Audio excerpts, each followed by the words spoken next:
wants, he's taking over our government. He's got government contracts and he calls everyone else parasites. He calls poor people, people on Medicaid, Medicare, Social Security, parasites, yet he gets money from the government. The police can come in and out of the building with the permission of the owner of the building. How does the focus of the protest, We don't want to You don't talk. have to touch my microphone. You don't have to touch me.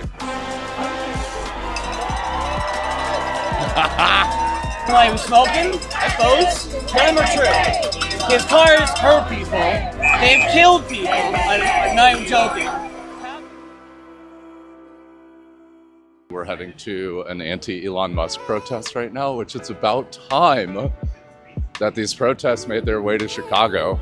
We actually have 10 cameras around the country right now covering these anti-Elon protests. Is it anti-Elon or is it anti-Tesla or is it both?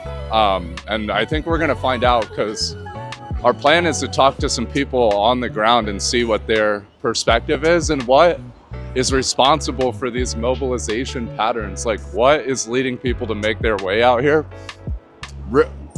In an hour, we'll come back down here to Water Tower Park, and that will be one of the main Palestinian demonstrations. So we're hitting these like really warm weather patterns. It's 68 today. Yesterday it was about 75. So I'm gonna assume that it's gonna be cracking today.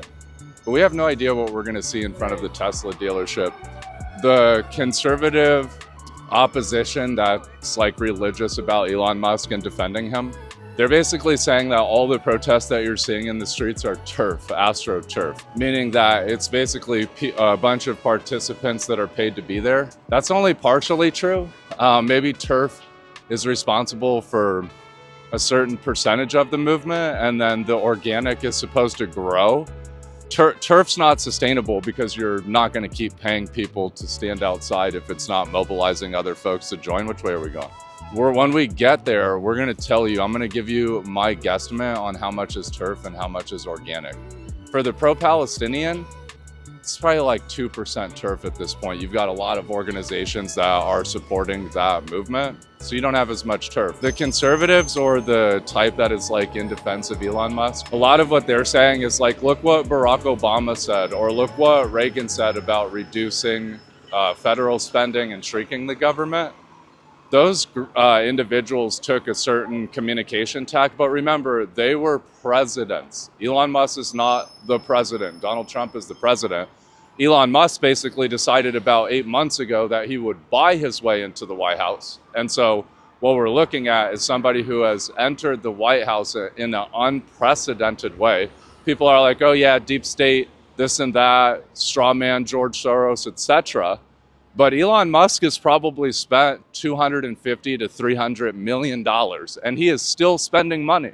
He's spending money in Wisconsin right now to disrupt basically the lower court system, because his argument is that the lower courts are activists standing in the way of the will of the president, Donald Trump, which is a little silly to me, because I thought that Donald Trump had nominated the last 3 Supreme Court judges and kind of stacked the Supreme Court with 5 what people would call conservative judges.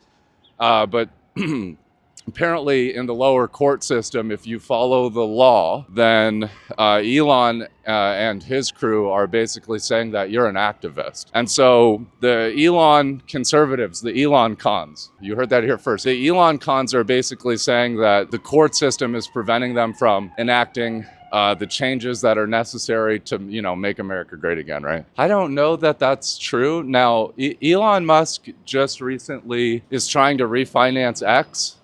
And what he did was he took his AI technology company called XAI, and he's now rolled it into X as an attempt to kind of increase the valuation and make it more attractive to investors. But you have to think that when Elon Musk acquired Twitter, he caused what was basically the largest exodus from any ad platform in the history of modern ad technologies. And so they lost a lot of partners, a lot of revenue. And a lot of people were kind of uncertain about what the future of his company would be. But now look at the headwinds that his political activities are generating for his corporate interests, right? He's the CEO of Tesla, the CEO of SpaceX, the CEO of Twitter. He's on the board of Solar City. He's got some other holdings. But my point is that by him taking this top role in Doge and integrating himself into the body of politics in America, he's got a lot of people frustrated with him. And what you're seeing is them actually targeting his businesses. But we're pulling up right now to these protests. We haven't seen these in person before. This is the first time that we've seen these Elon protests in person before, okay? So you have a small police presence, and we'll start to look at the kind of rhetorical scheme. I don't know if they have chance, or honestly don't even know what they're talking about yet, because all we've heard is what's on social media. And okay, Ryan, we should get the shots of these signs, because this is the hardest shit I've ever seen.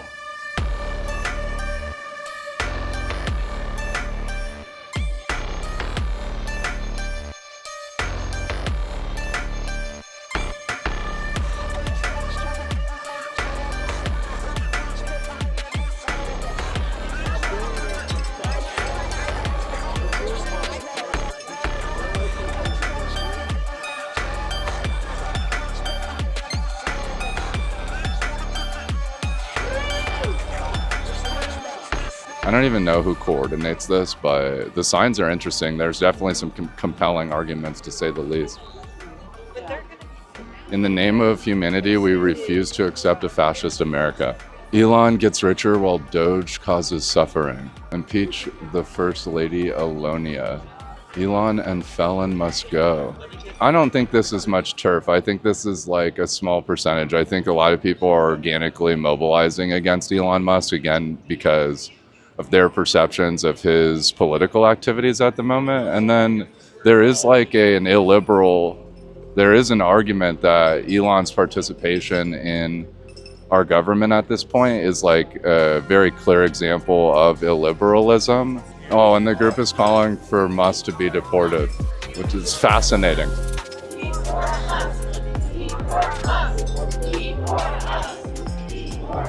We're looking at this combined with the Palestinian liberation, and they're completely separate from each other. But I do think that this movement benefited from the already anti-government protests that have been taking place. And then plus you have to think, again, the Democrats don't really have a mechanism for bringing opposition to the current White House administration. So they're going to have to funnel capital through this Tesla takedown movement, and as well as any kind of Palestinian liberation or immigration interest. So, I mean, this is their only option right now. It's not working out. It's not working out for Chuck Schumer. And again, because the movement is coming together in a more organic way, I think that it's going to get a broader acceptance from the public. So it's not just going to be like small group of activists. It's going to be a lot of people from civil society that participate. Those movements have a tendency to become a lot stronger.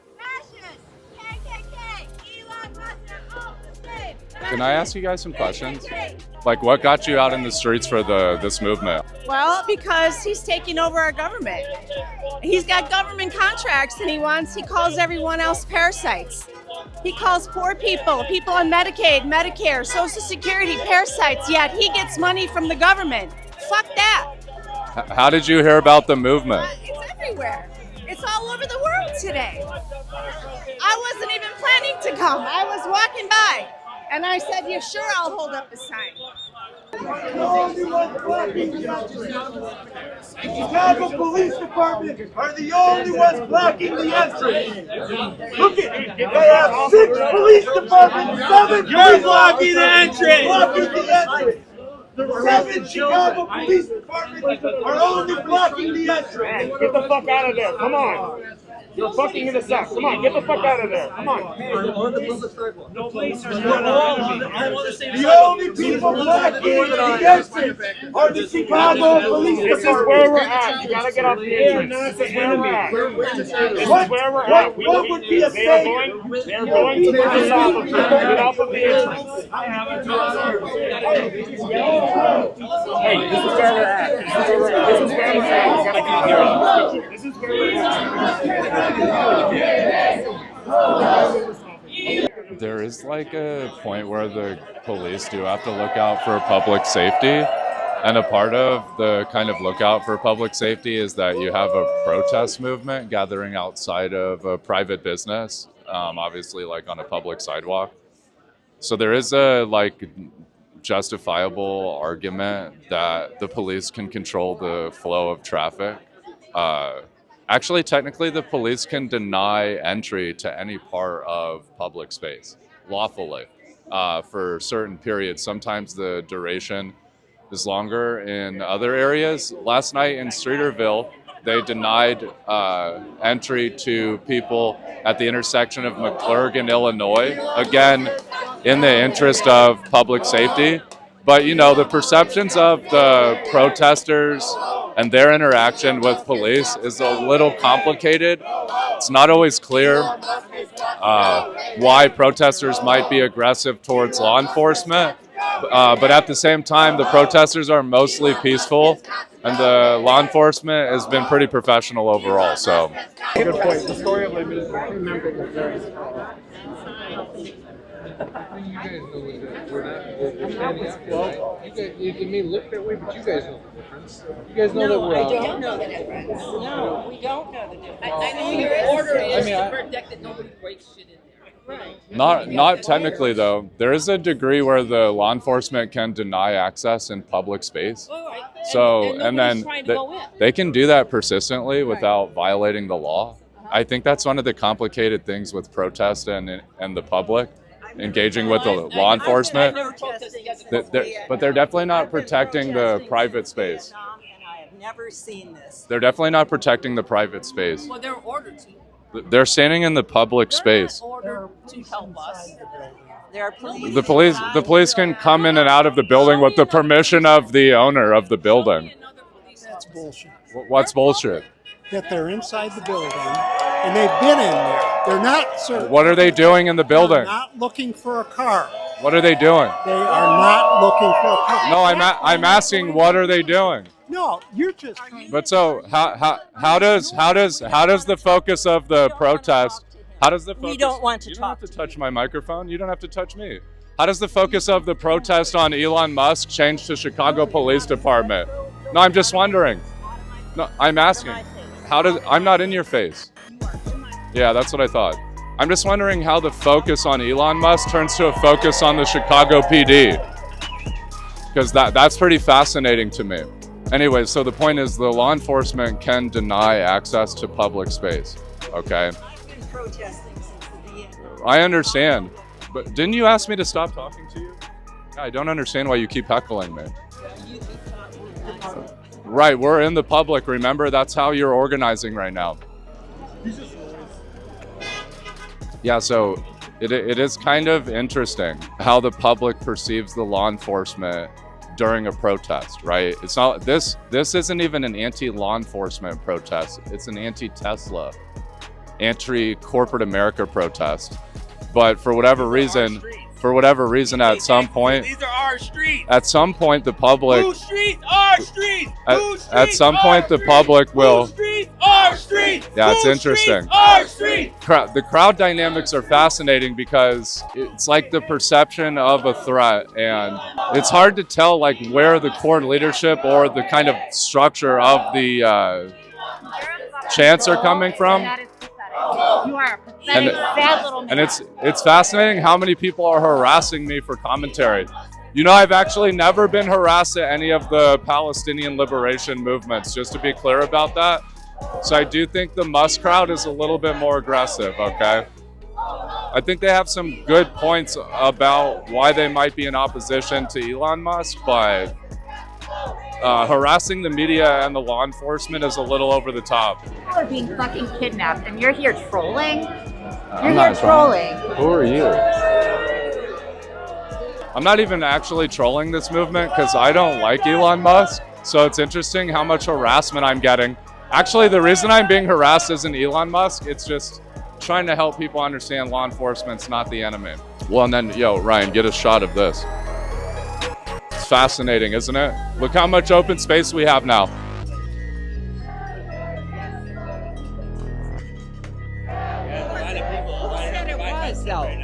What's up? Who said law enforcement was the enemy? I don't. We had like 5 people standing here shouting at law enforcement because saying that they were trying to protect this private business, which they're not. Yeah, I don't. In fact, if anything, they're here to protect us and make sure no crazy shit happens. No, I don't. I have faith in them. Yeah, and I don't like Elon Musk either. I just don't know why people are harassing me over making a valid point about what the law enforcement is doing.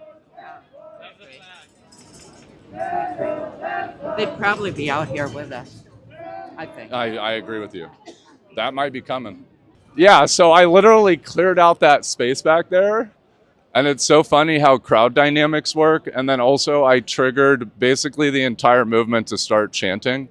Again, fuck Elon Musk. I'm not about him either, but the people over there were harassing the law enforcement. And that was kind of the boundary for me.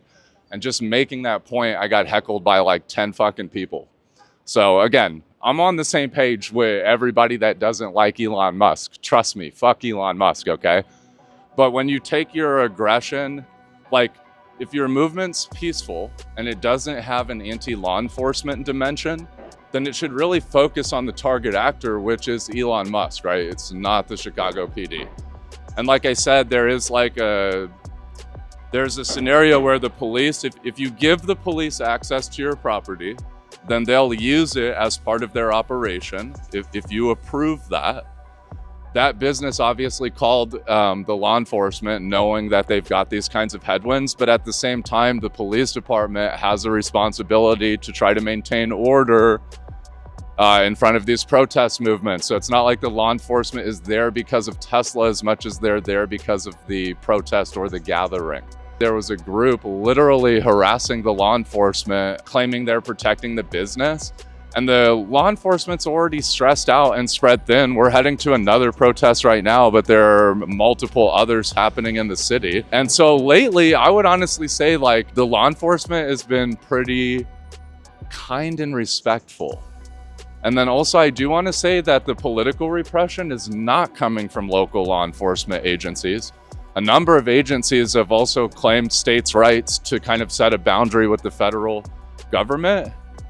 But the federal agencies are the ones that are responsible for some of the deportation and some of the political schemes that we're seeing.